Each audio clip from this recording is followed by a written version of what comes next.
The funny thing about LinkedIn and resumes is they focus on achievements and success. What has defined me more than anything that I've been successful at is failures and things that didn't go well. We had launched a financial services company during the great financial crisis and raised money from friends and family. And I was really afraid that the whole thing was going to collapse. I was going to have to go back to all the people that trusted me and told them I'd lost their money. And it put a lot of pressure on my family. And I was not showing up as a good husband. I was not showing up as a good father to my young kids. And I was in a really dark place. It's something that I think has helped me understand how confusion and despair, fear can help to light the way towards a better understanding of what's really important in life, Uh-huh. what you want to focus on, and ultimately deep learning for me on listening to let's call it higher self or something beyond what I had been taught from society, looking inward to find what I really needed to do to be happy and quote unquote successful in life.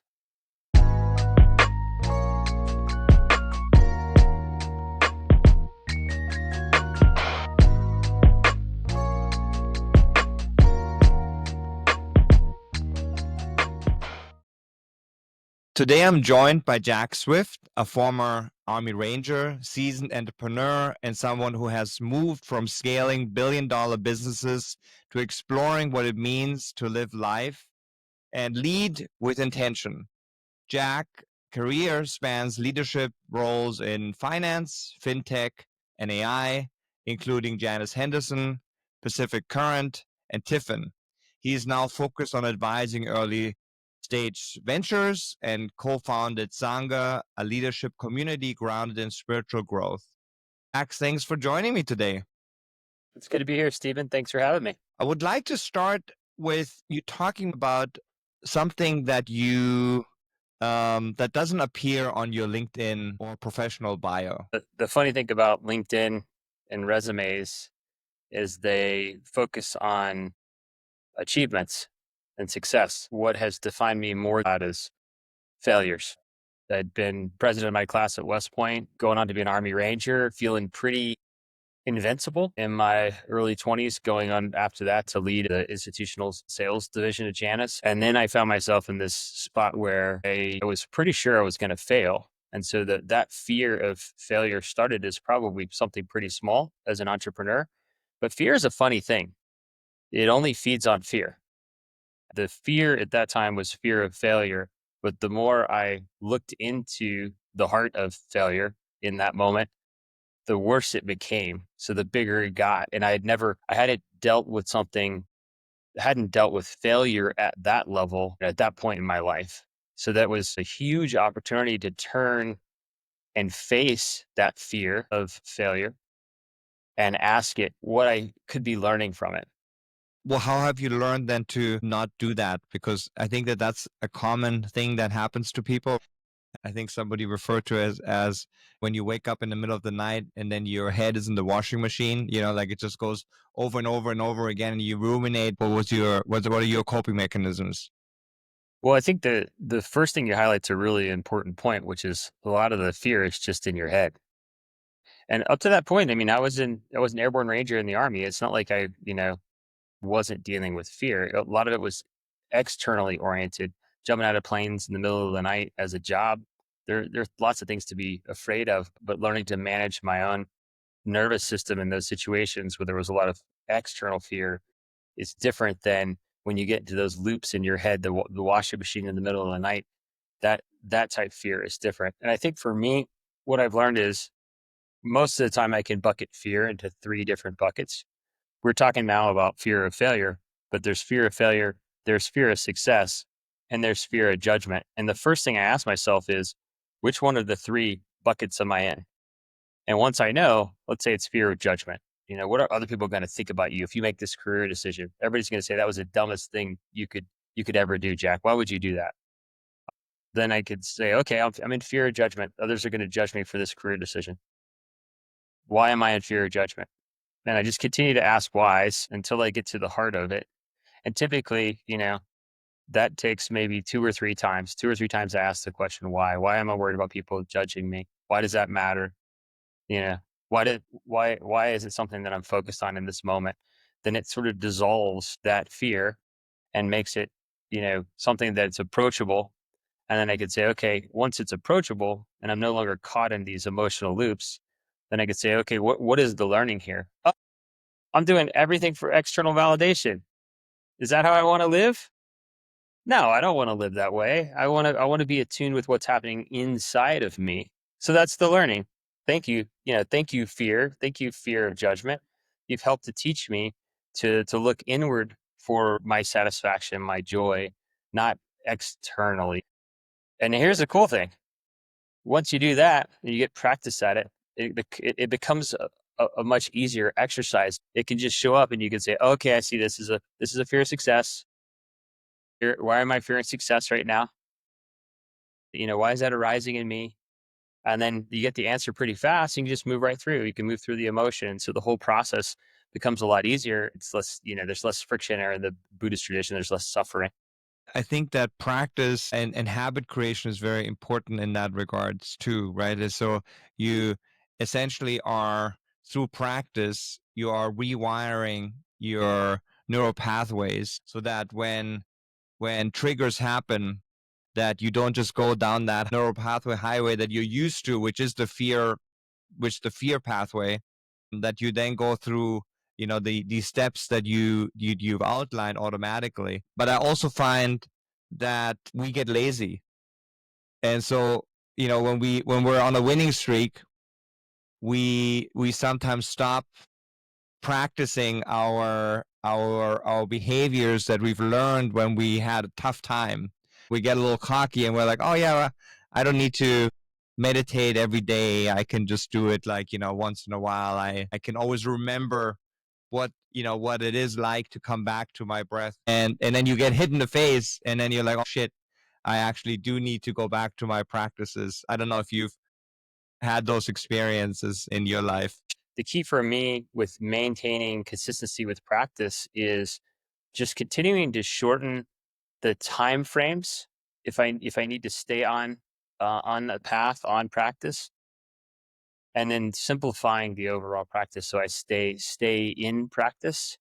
And then if I don't stay in practice for a few days, that's fine too, because that gives me an opportunity to relearn or feel my way back into a new way of being when I come back into practice. Um, there's something else you touched on, which is this concept of rewiring the brain.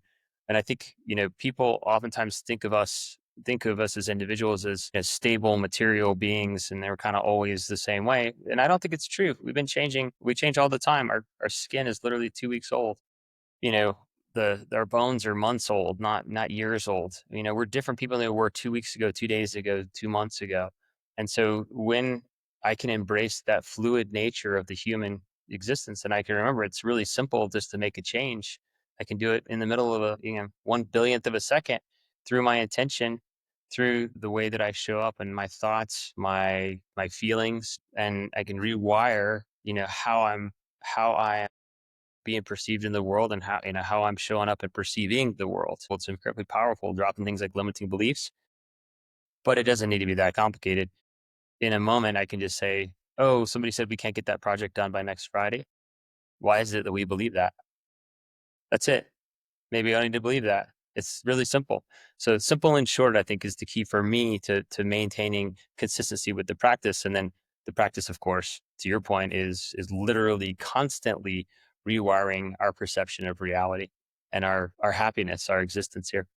Those are all very important points that you make, and I think it's very hard for many of us to understand them. So let's dive a little bit deeper into this concept of self. So I think that the concept of self is a very strong belief that people have evolved over time because of experiences that they've had in life, and of course their DNA, right? Like the DNA, they can't change. That just got from we got that from our ancestors. But then that belief that we have through the experiences is something that shapes who we are, and we try to rationalize at any given point that what we're doing makes sense.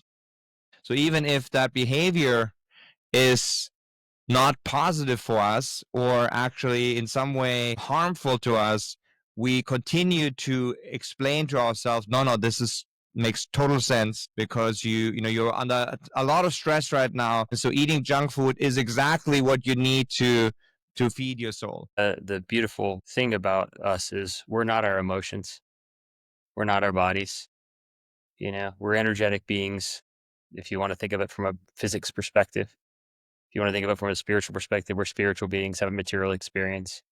But the cool thing about energy from a scientific perspective, for those that may be atheist, is it moves. It's always moving. Yeah. So essentially not attaching to our thoughts, emotions, sensations, feelings, because all of those things are our energy that is flowing in and out that don't make who we are.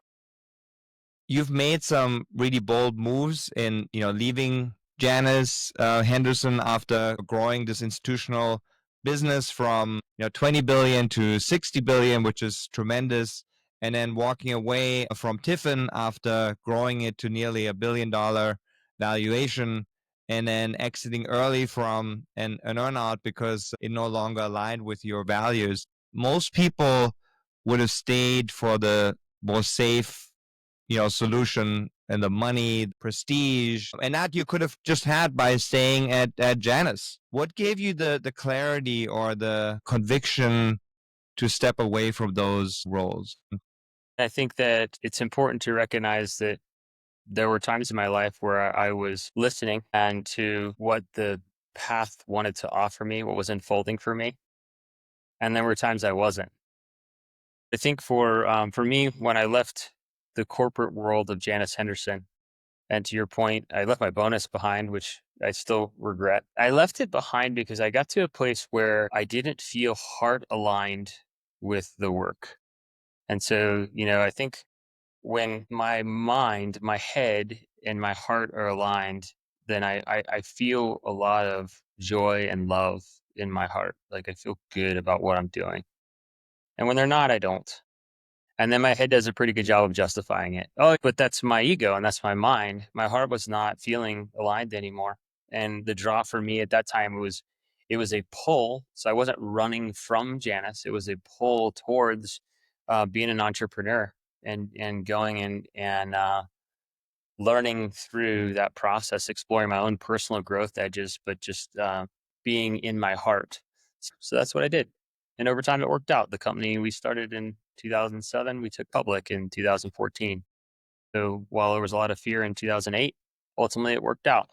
And I think the reason it worked out partially was just, kind of showing up and chopping wood and carrying water, just doing the work, but also because my heart was aligned with my work. The Tiffin transition was different in that, I felt very aligned from an impact and purpose perspective, what Tiffin's doing in the fintech space. But my heart it felt like there was more that I wanted and needed to do beyond that work once the company got to 300 plus people. And the company was moving into a place that just didn't feel aligned with where I was at 50, 1 years old. And so this time I know what that feeling is. I'm like, okay, time to go. And everybody said, what are you doing? You're crazy. I'm like, no, I'm just honoring my truth. It's that simple.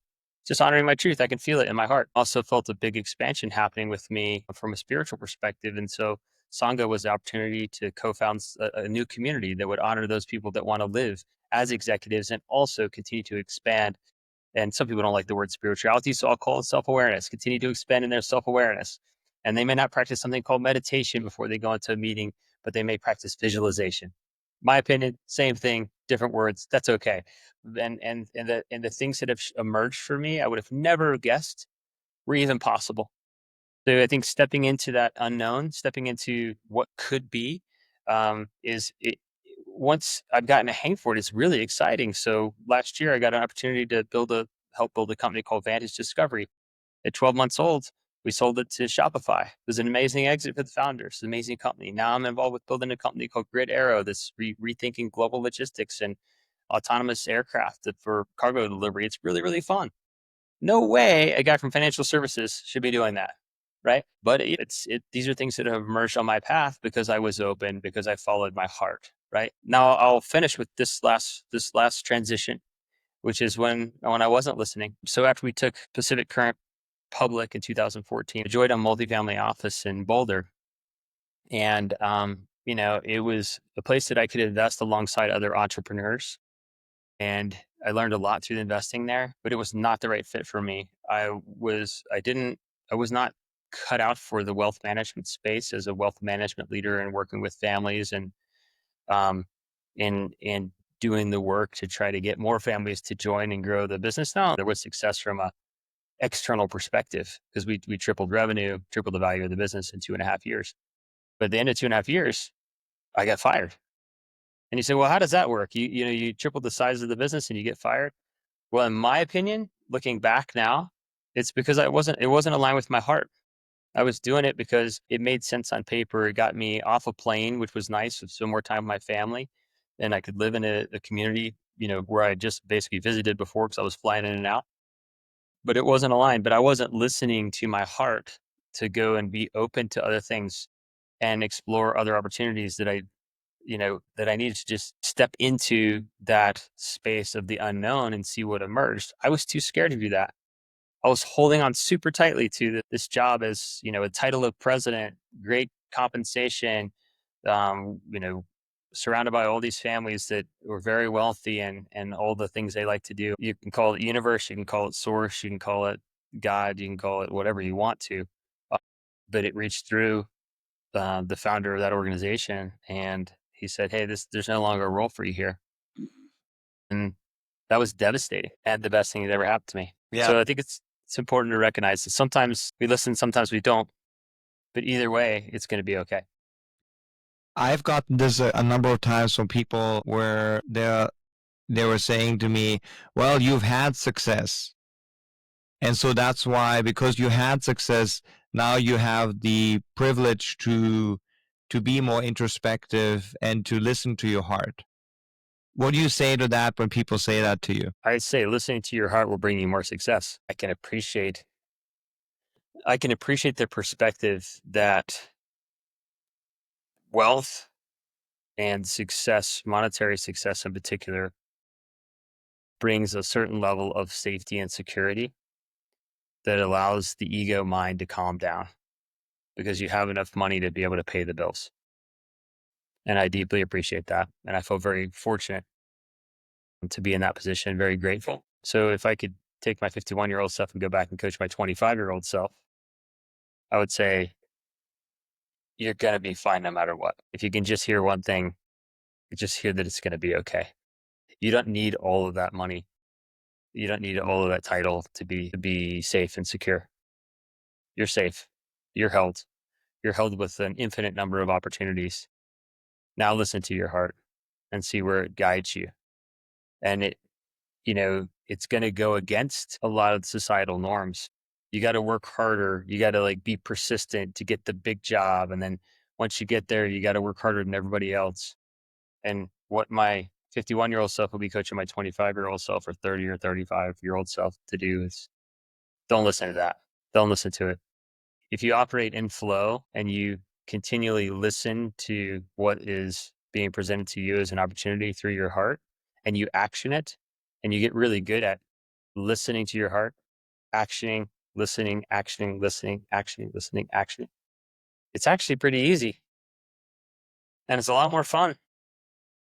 So sure, you can do it the way that society has trained you to, which is work harder, sleep less, die earlier. And yeah, you'll get to safety through monetary means, or you can realize that you're already safe. It's going to be okay. And just listen for what opportunities are presenting themselves in your world and go for it. I really like this exercise. I do this as well. And the realization I've gotten from that exercise is that the recommendation that I would give my younger self is the same recommendation that I should be giving myself now. Right. So for me it is don't do anything different than you did. but just do it with more ease and without the stress and without the anxiety. And then whenever I have anxiety about, usually it's about the unknown, I try to remind myself of that. It doesn't always work, but it does definitely help to work my way through it and saying, yeah, you've been in these situations before, and what made it hard was that you were holding on so hard to these specific expectations of outcome that you want to get. That was really the stress, not the actual work that you had to do to be able to do it. Of course, we have to work hard. That's an important part of anyone that is trying to have a positive impact on the world, and that doesn't mean it doesn't have to mean the traditional success that society puts on us. But yeah, letting go is, I think, very important. Has your definition of work hard changed? Some of that, I think, some of that is not something that you can do differently when you're young. Brooks called it crystallized intelligence, where when you're young, your IQ probably is the same as it is now. Maybe even higher than it's now. But you don't have perspective. And so I remember my first startup, I was 28 and I worked super hard. I worked hours and hours. I worked like 16-hour days, and I was so inefficient. I was just spending time on things that were totally not important. And then specifically having my first child, when time is much more Yeah. scarce, right? Yeah. You're able to get the same stuff done in 8 hours that took you 16 hours before, because 6 o'clock I gotta get home, I gotta be with my baby. And so that was a big one. But then also just experience teaches you that all those things that you used to do, and actually and I think you alluded to that before, sleeping more will actually make me much more effective. Taking breaks in between, going for a walk will make me more effective. So it's not about the total amount of time that we're working. It is about the quality of time that we're able to work. How has that changed for you? I try to be perceptive of rhythms. So, when we talk about sleep, we can talk about circadian rhythm. The body wants to go to sleep at a certain time and wants to wake up at a certain time, and honoring that natural rhythm. So I think the natural rhythms of the seasons, quarterly rhythms, whether it's fall or, winter, the rhythms of a monthly cycle, the rhythms of a week. And I think that is where I try to be in flow with those rhythms with my work. So there are moments when I want to work really, really hard because everything feels aligned. I feel in my creative element. I feel like very energized by my work.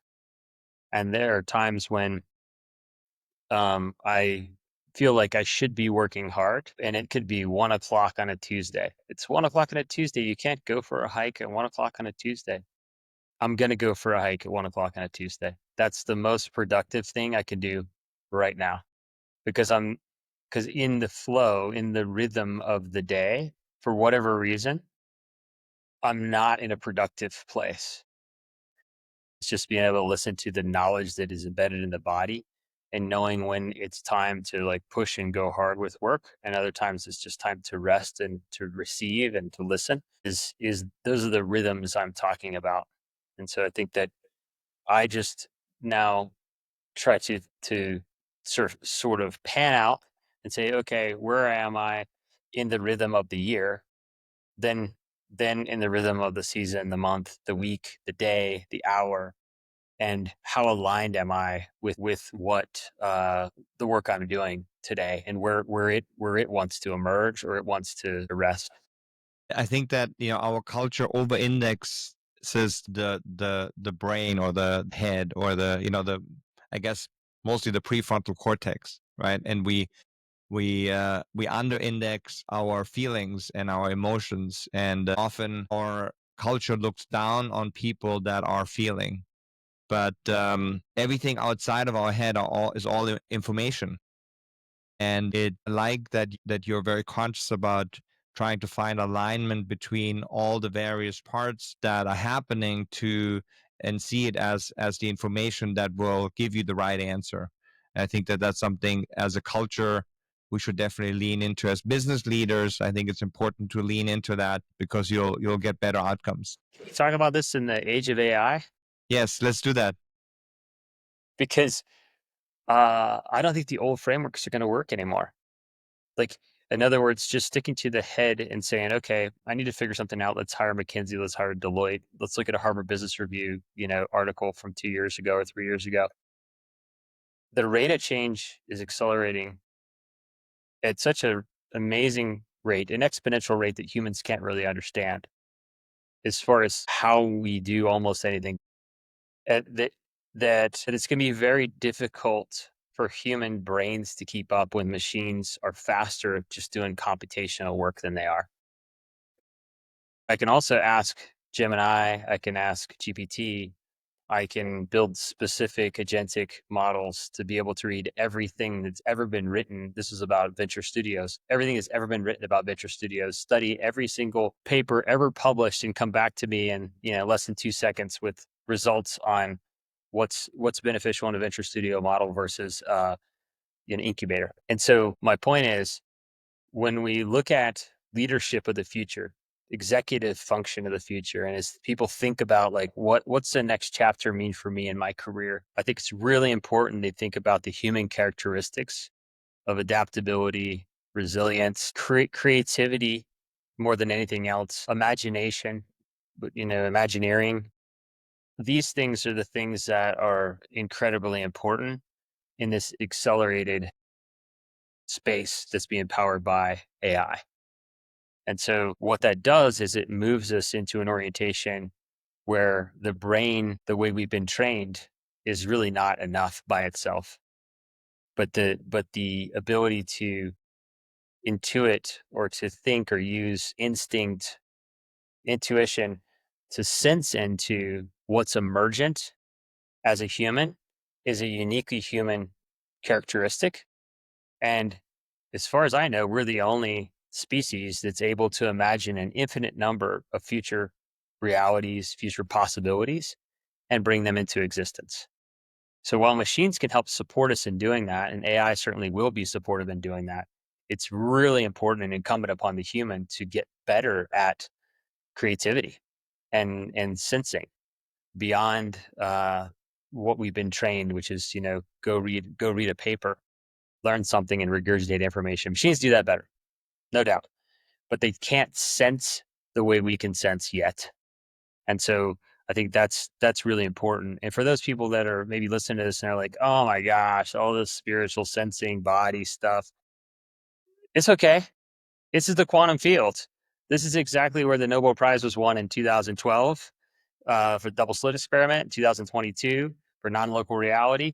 So this is Nobel Prize winning physics. So you can be in your math, you can be in your head today and learn this from a scientific perspective, and it leads to exactly the same place, which is, we are creators. We're designed to create, and so using our body as a sensing mechanism in a harmonic resonance with our mind to be able to leverage the power of AI and machine learning to build more quickly is really a beautiful thing. Certainly not something to be feared.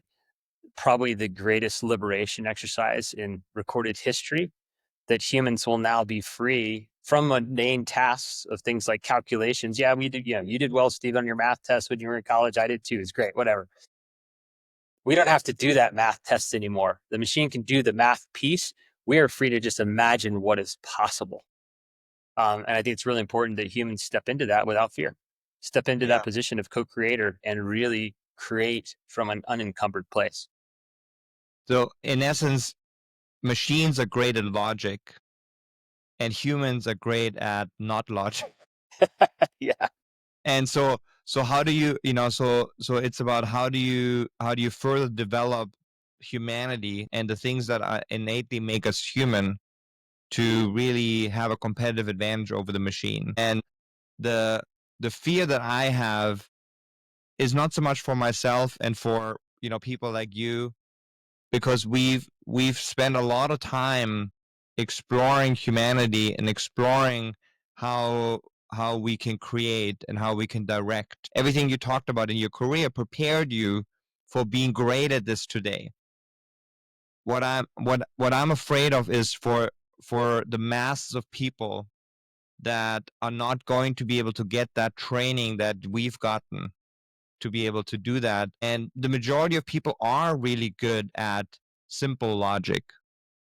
They are not good at the intuition and deciding on what problem to solve. I don't think I agree that the majority of people are good at, let's say, only a set of skills and not intuiting.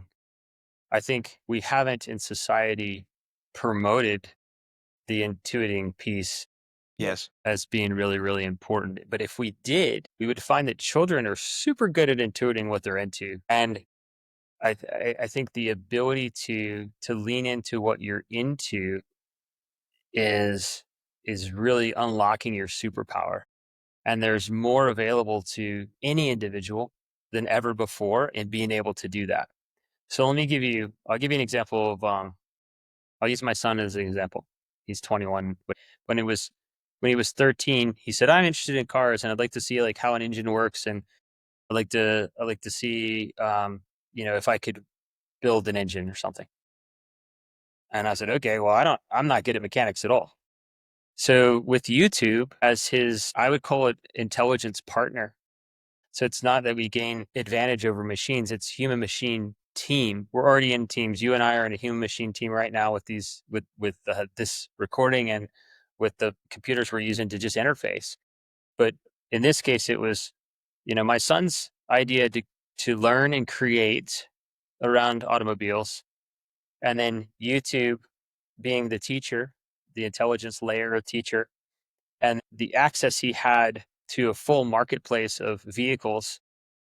So he went out, he bought one Land Rover Discovery 2 for $400. He bought another one for $800. One had a good engine, one had a good body, and he was 13, more or less by himself. There was one, the head of his school helped him a few times, but he transplanted the engine from one vehicle into the other vehicle, got it running, and he did it all with YouTube. So that's an example of the human machine team working together to help the human to lean into something that intuitively the human was just into. And I think that every human has things that are like that. They've just been told like, oh yeah, you can't do poetry for a living. You need to be an accountant. Then they learn the skill of being an accountant and they think that's it for me. This is what I have to do now. And that's really unfortunate because I don't think that's true. That's a prison that exists from their neck up in their mind that they've agreed to. And all they have to do to escape that prison is drop that belief. Just where we started this discussion, drop the belief that you have to only be an accountant. Maybe you're an accountant for 6 hours, 8 hours a day. Maybe it's 4 hours a day now because you have a machine that can help you. And so what will you do with the other 20 hours a week? Well, just ask yourself, what am I into? Because there's an infinite number of options, and the ability to access information to help you pursue that thing that just you're passionate about is like the opportunity is never been so amazingly great to be human and be an expression for whatever that is. And then to sell it on Etsy if you want to. Yeah, I 100% agree with what you're saying.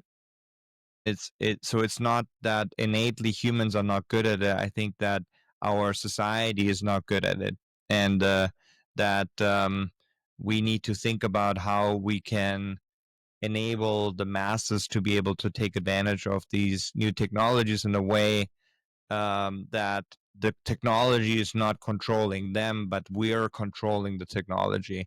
And I think we're seeing this Yeah. today already, with even simpler technologies like social media in general. And of course, ChatGPT is part of that the intelligence is going down because people are just consuming it rather than actually directing it. And so we need to step up as humans to change the way we educate so that we teach people how to use these technologies rather than the technologies using them.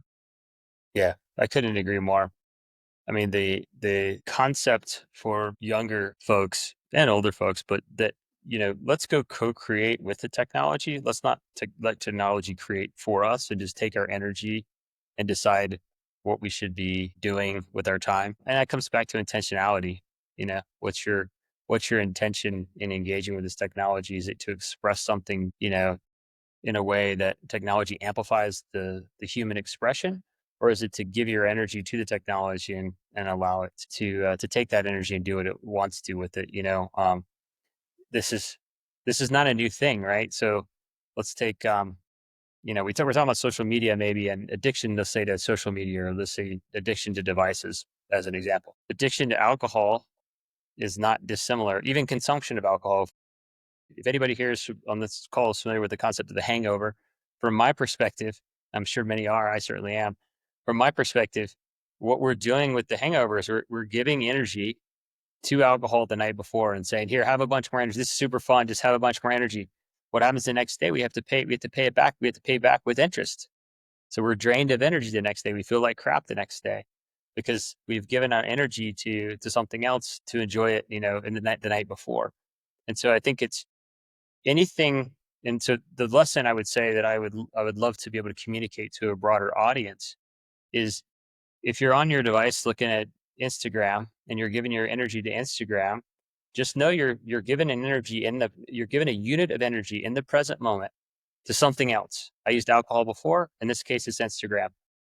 But you're giving it that unit of energy that you could use to create something awesome in the future on your own. And if you passively give it to your algorithms on Instagram, you've given it up. And so you pay the price in the future because you'll be less productive.